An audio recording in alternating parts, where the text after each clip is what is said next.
Barra Matutina. Diálogo con justicia innovativa. Poder Judicial del Estado de Jalisco.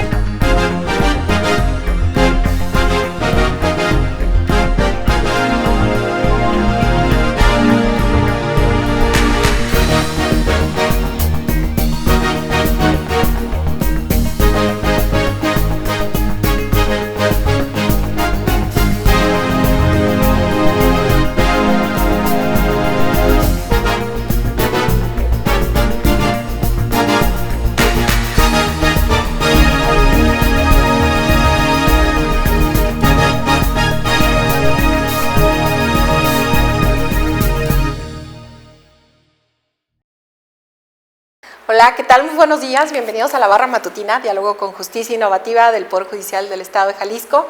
Nos da mucho gusto, a nombre del magistrado Daniel Espinosa Licón, presidente del Poder Judicial, pues darles la bienvenida y agradecer que nos estén sintonizando a través de YouTube, Facebook y Spotify en nuestro podcast. Pues el día de hoy estamos todavía dentro de este mes del orgullo y nos da mucho gusto recibir a un maestro que, bueno, pues es todo un referente en estos temas por todo lo que conoce y lo que bueno, nos viene a compartir el día de hoy. Así que muchísimas gracias al maestro Benjamín González Mauricio. Gracias por estar aquí, por aceptar esta invitación del Poder Judicial para conocer esta parte de la diversidad. No, de qué, al contrario, muy agradecido de poder el día de hoy hablar de un tema de vital importancia y sobre todo en el marco del mes del orgullo, es decir, el poder dimensionar quiénes son las personas diversas, cuál es la labor de los partidos judiciales y conforme a ello, cuál es la agenda pendiente para poder, en este aspecto en particular, verificar cuál es el debido o la debida diligencia reforzada para poder equilibrar el acceso a la justicia integral hacia las personas disidentes. Muchas gracias. Benjamín, conozco un poco de tu ahora sí que de tu trayectoria, pero me gustaría que nos compartas de viva voz cuál es tu formación y que sepan, bueno, pues todo el conocimiento que traes un bagaje impresionante y me encanta porque no solamente aquí, eres todavía una persona que ya traes un bagaje internacional y que me gustaría que nos dijeras quién es Benjamín. Con todo gusto, de hecho, un servidor, soy Benjamín González Mauricio, soy experto en materia de derechos sexual en el Estado de Jalisco, en el cual colaboro tanto en el órgano garante de derechos humanos aquí en el Estado y asimismo también como experto en la Defensoría de los Derechos Universitarios. No obstante ello, también he intentado tener este tipo de inercias dentro de colaboraciones internacionales a partir de la figura jurídica de las amicus curias ante la Corte Interamericana de Derechos Humanos y las gestaciones de tratados e instrumentos abocados en materia de derechos sexual, como lo es la opinión consultiva 24/2017 del mismo tribunal. No obstante ello, también tengo una formación académica que es abocada a la especialización del derecho internacional de los derechos humanos, pero siempre focalizado a personas disidentes, es decir, a las personas que conformamos a la población lesbiana, gay, bisexuales, trans, intersex, queer y demás expresiones que sacamos ese binarismo de género, teniendo también diversas publicaciones tanto en el ámbito local como en el ámbito internacional, pero sobre todo de ello, soy una persona integrante de la población LGBTIQ y más. Ay, no, bueno, aparte, oye, no te estamos correteando, tranquilo, porque creo que aquí yo me quedé un poco corta, ¿no? Dije, no, y qué interesante, porque has traído toda una especialización y esto me encanta cuando platico con alguien que tiene algo tan especializado como es el tema de diversidad. Para muchos de los que nos están viendo seguramente todavía genera esa parte de la sociedad que aún somos como catalogados como un poco mochos aquí, que nos persignamos y nos asustamos porque no estamos acostumbrados a tener a lo mejor cierto contacto, pero es parte de nuestra sociedad, del diario acontecer, porque hay mucha gente, como le llaman aquí, de closet, que no han salido y que ahí están, pero ¿qué es la diversidad? Para que todos podamos entender qué es la diversidad aquí.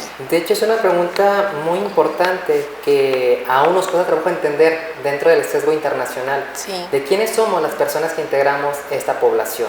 Si bien es cierto, antes de definir qué es la población LGBTQ+, será muy importante cuestionarnos de qué es el hecho de ser persona, para entonces, conforme a ello, el poder posicionar si efectivamente la población LGBTQ+, entra en esa categoría y por tanto es titular de derechos humanos. Pues bien, dentro de las regiones latinoamericanas, como lo es en América Latina y el Caribe, tenemos un tratado muy importante dentro de esta región, que es la Convención Americana sobre Derechos Humanos. En el artículo 1.2 nos establece qué es persona. Palabras más o palabras menos.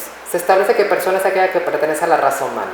El debate ahora es, si persona es aquella que pertenece a la raza humana, ¿por qué aún 2024 estamos debatiendo sobre la tutela efectiva de derechos humanos hacia este tipo de poblaciones? Las poblaciones que integramos estas disidencias sociales somos tanto las personas lesbianas, gays, bisexuales, transvestis, transgénero, transexuales, intersex, queer y demás identidades y expresiones de género que desafiamos el binarismo de sexo y género. ¿Pero quiénes somos? Pues somos personas susceptibles de derechos, pero también de obligaciones, que la única distinción que tenemos es la diversificación en el cual cómo nos autopercibimos, es decir, en el cual traemos a colación lo que es entonces la identidad de género, llámese política o cultural o autopercibida. Conforme a ello también el debatir qué es la expresión de género, la orientación sexual y el sexo biológico, en el cual todo puede ser homólogo o puede ser diverso. Y es ahí entonces en el cual las personas que desafiamos estas reglas o estos cánones y prototipos, lo que es correctamente social, el hecho de ser hombre y el ser mujer, y estamos contra este tipo de normas, pues somos normalmente las que nos categorizan como la población LGBTQ+, las que tenemos identidades diversas, orientaciones diversificadas o en su caso sexos diversos. Bien. Benjamín, el año pasado tuvimos la oportunidad en la Red Internacional de Derechos Humanos, en este cuarto Congreso Internacional, que fue básicamente enfocado en la diversidad y la inclusión. Te tuvimos allí y lamentablemente yo no pude ingresar a la charla porque estábamos en una serie de entrevistas. Incluso en esa ocasión estuvo el magistrado Osiel Baena, que en paz descanse, y allí yo le pregunté directamente, a ver, ¿cómo te asumes? Y entonces me dice, pues como género no binario, porque pues no me asumo como una mujer, no me asumo como un hombre y me visto de esta forma. ¿Cómo te asumes tú? Claro que sí, de hecho, un servidor, antes de poder identificarme o presentar mis cédulas, es necesario que entendamos o comprendamos qué es identidad, expresión, orientación y sexo. Debemos de entender que la identidad de género nace a partir del pensamiento, es decir, de la mente, del cómo nos identificamos, si somos hombres o mujeres cisgénero. La palabra cisgénero hace alusión de que la mente es compatible con la genitalidad de acuerdo a los cánones del hecho de ser hombre y mujer. Por eso la identidad de género parte del hecho de ser hombre-mujer cisgénero. Sin embargo, también existen identidades de géneros autopercibidas, como son los hombres y las mujeres transgénero o transexuales. Sin embargo, también existen identidades culturales, que son aquellas que radican en las comunidades y pueblos originarios, como son las Muxar o los dos espíritus en América Latina y el Caribe. Sin embargo, también existe la identidad de género política asumida, en el cual podría ser a las personas no binarias, es decir, a las personas que no se identifican con los cánones del hecho de ser hombre o mujer y entra en un ámbito transitorio. Eso es lo que es identidad de género, es el cómo yo me identifico a mí misma, a mí mismo o a mí misma y el cómo van a identificar las demás personas. Lo que es entonces la expresión de género corresponde a cómo luzco, cómo actúo, cómo me desenvuelvo socialmente o cómo me estoy vistiendo. Si ha dado caso mi conducta va a ser masculina, femenina o va a ser una categoría de queer que transita tanto al mismo tiempo con la feminidad pero también con la masculinidad. No obstante ello, la orientación sexual atribuye a la atracción física, sexual y afectiva que va a tener una persona hacia otra, llámese heterosexual, homosexual, lésbico, asexual o pansexual. Y entonces la pregunta es, ¿y qué es sexo? Si estoy especificando que el hecho de ser hombre y mujer es identidad y el hecho de ser femenino y masculino es expresión de género, ¿qué es sexo? Porque si hacemos una práctica, el poder ver nuestras cédulas de identificaciones, llámese INE, IFE, vamos a verificar que sexo es hombre-mujer, o en su defecto, sexo es masculino y femenino, y es ahí el primer error, porque no entendemos entonces qué es lo que queremos preguntar. Para las autoridades, ¿qué es lo más indispensable? ¿Saber cuál es tu identidad o saber cuál es tu genitalidad? Porque lo que es sexo no solamente son dos, son tres tipos de sexos, si es de macho, hembra o intersexual. La pregunta ahora sería, ¿y estas discursivas que da aquí el panelista, con qué soporte jurídico la sustenta? Pues bien, esto ya lo ha declamado la Corte Interamericana de Derechos Humanos en la opinión consultiva 24/2017, celebrada el 17 de mayo del 2017.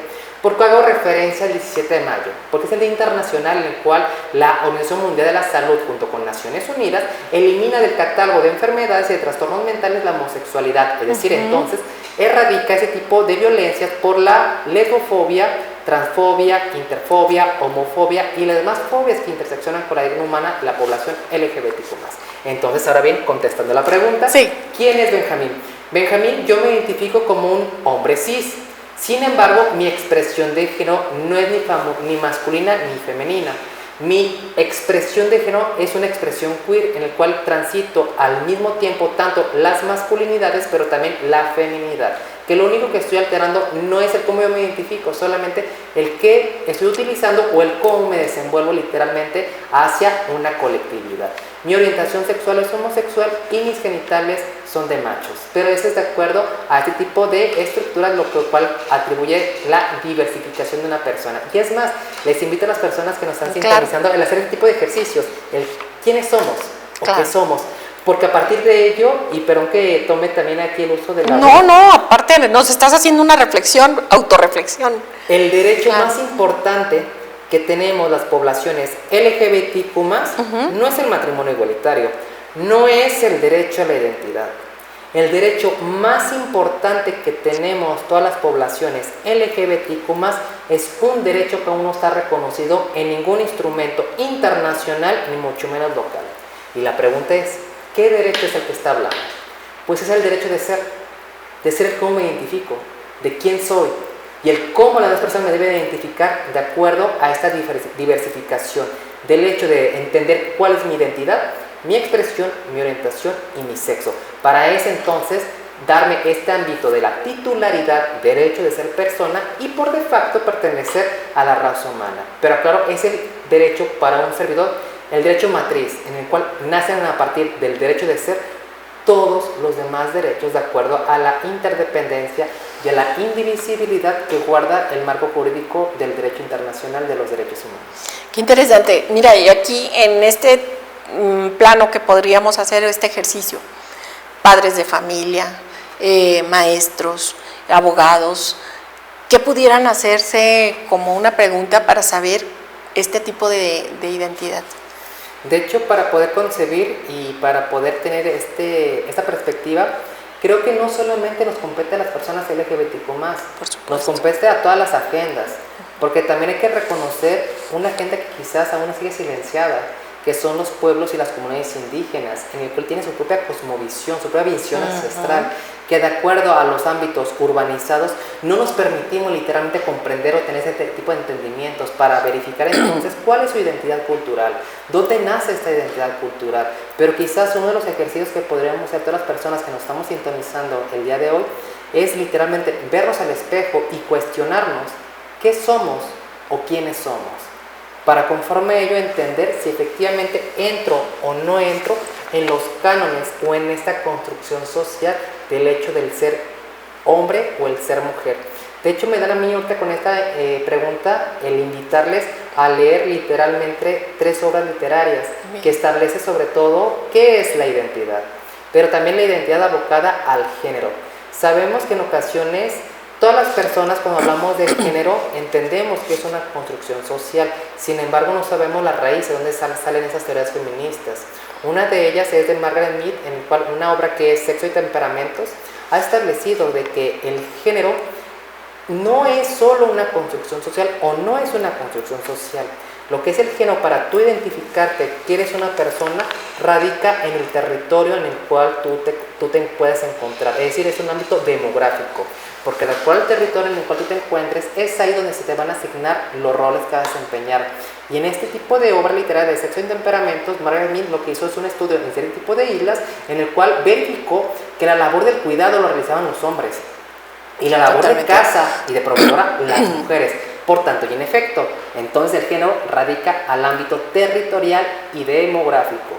Sin embargo, también tenemos las aportaciones de la filósofa Simone de Beauvoir en su obra El segundo sexo, en el cual establece una frase muy emblemática para las personas trans en particular, que a la letra señala: una mujer no nace, una mujer se hace. Y es conforme a ello, entonces, vamos a poder visualizar ese tipo de tópicos, de ver que el género efectivamente nace a partir de un territorio o una plataforma firme, pero sin embargo también tiene un impacto social, en el cual a partir de las reconstrucciones establece literalmente los prototipos o en su caso los estereotipos sociales que deben desempeñar las personas de acuerdo a sus roles asignados.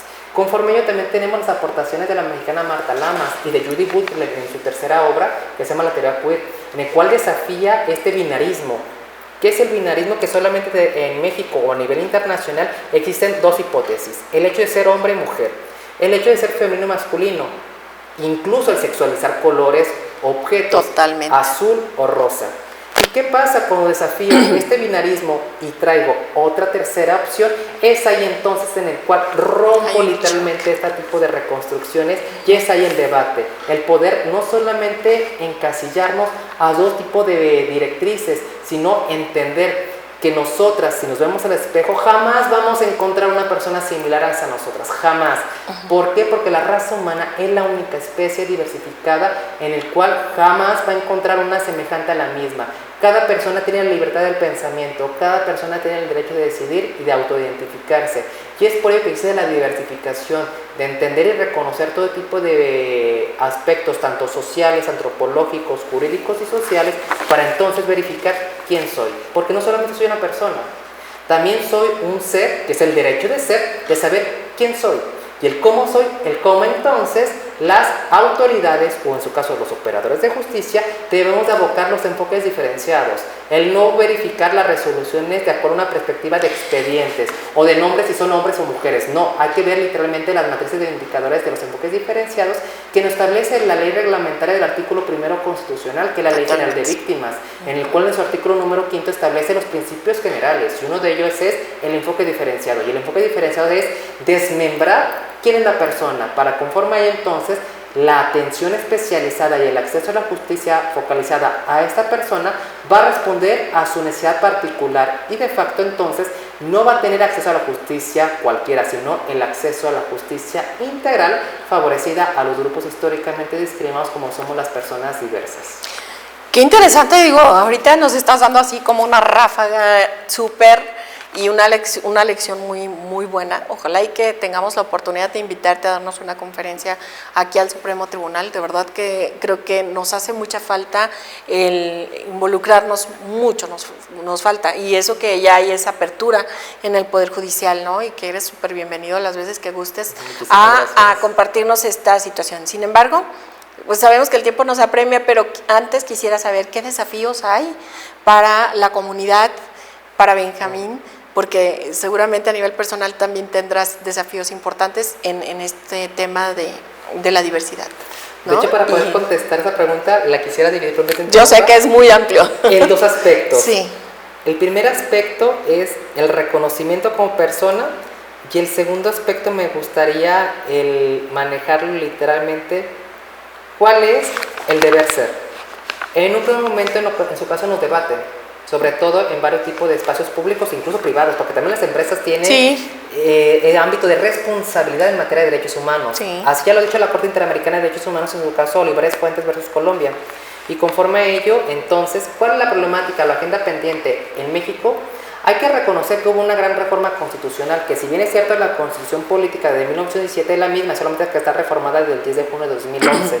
Sin embargo, esta reforma constitucional, si leemos el artículo primero, párrafo número 5, que establece el principio de igualdad y no discriminación en México, sí, conocido a nivel internacional, la cláusula de igualdad y no discriminación que establece la norma de Jus Cogens, que de igual devienen los principios literalmente de la Convención de Viena, Convención de los Tratados, nos establece cuáles son los grupos en situación de vulnerabilidad y grupos históricamente discriminados, en el cual habla mujeres, comunidades indígenas, migrantes, etc.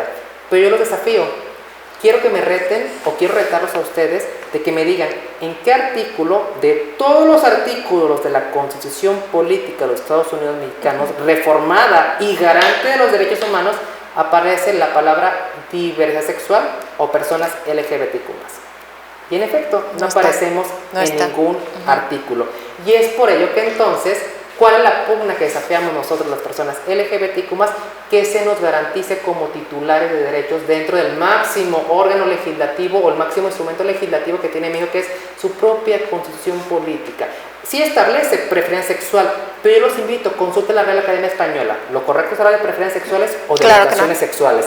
Entonces, ¿qué estamos visualizando? La violencia estructural e institucional discursiva a partir de un discurso de odio dentro de la norma jurídica mexicana, en el cual no ha reconocido aún a la fecha que las personas LGBTQ+ somos titulares de derechos humanos. Ese es literalmente el primer desafío.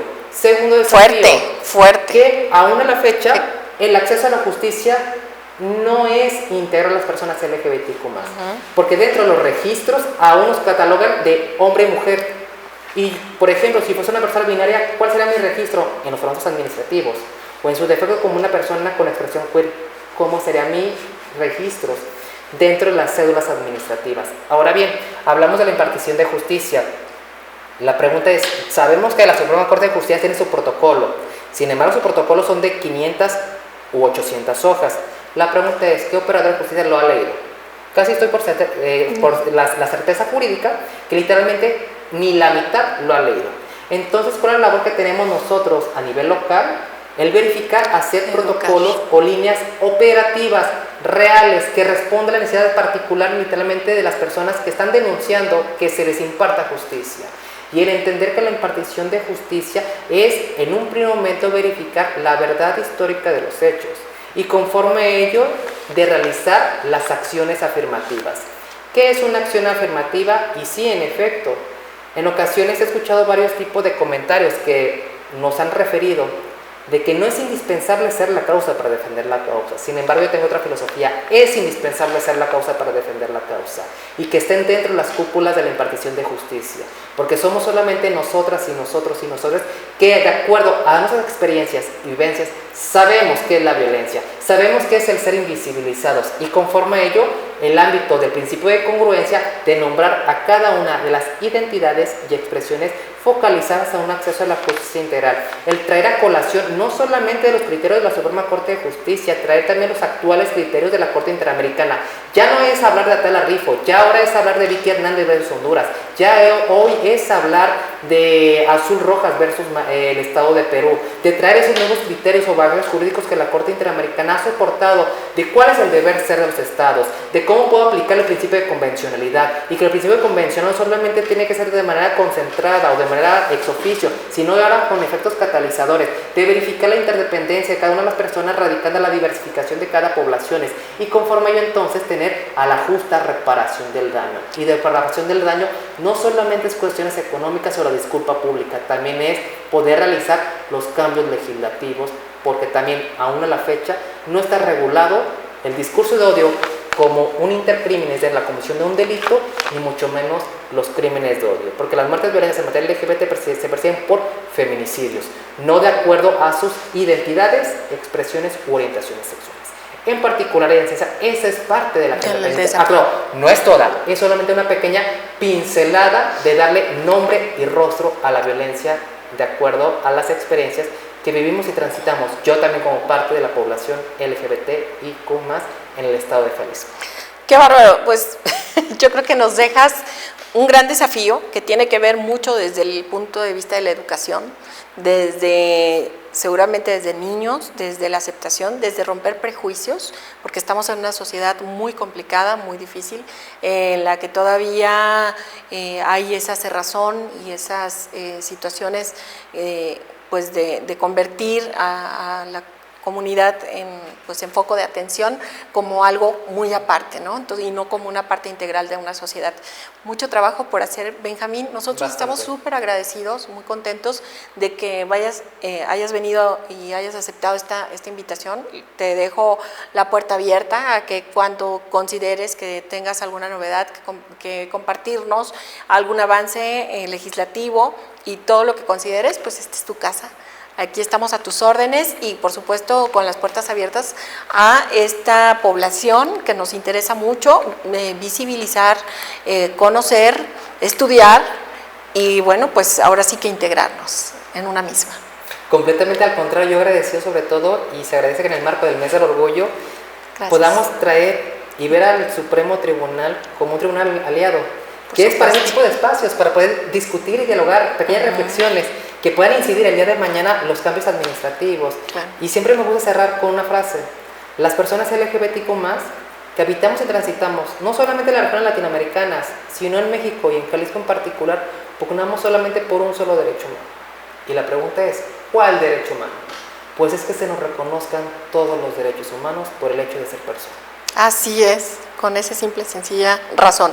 Completamente. Sí. Pues a todos ustedes muchas gracias por el favor de su atención. Esperamos muy pronto tenerte de nuevo y gracias. Nos vemos en la siguiente cápsula. Gracias, Benjamín. No, de qué, al contrario, un placer. Hasta luego. Buen día.